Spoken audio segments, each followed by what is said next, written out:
We are Onyx Imaging.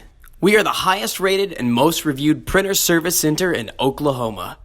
Hey there YouTubers, it's your girl Brett over here at Onyx. Today I'm going to show you the common causes of a paper jam, and I'm working with an HP LaserJet CP1525. So first thing first, open your tray and then you'll see these little blue tabs here.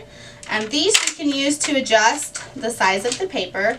You never want to adjust it too tight because then the rollers will not be able to pick up the paper. And if it's too loose, it might pick up more than one piece of paper and result causing a jam.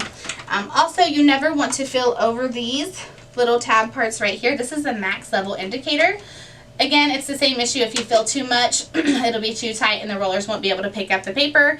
If it's too little, then it won't be able to detect the paper.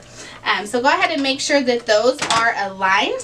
Another thing is when you are putting more paper in your printer, you never just want to put it in the tray like that. It could cause the paper underneath it to curl when the rollers are trying to pick it up and result causing a jam.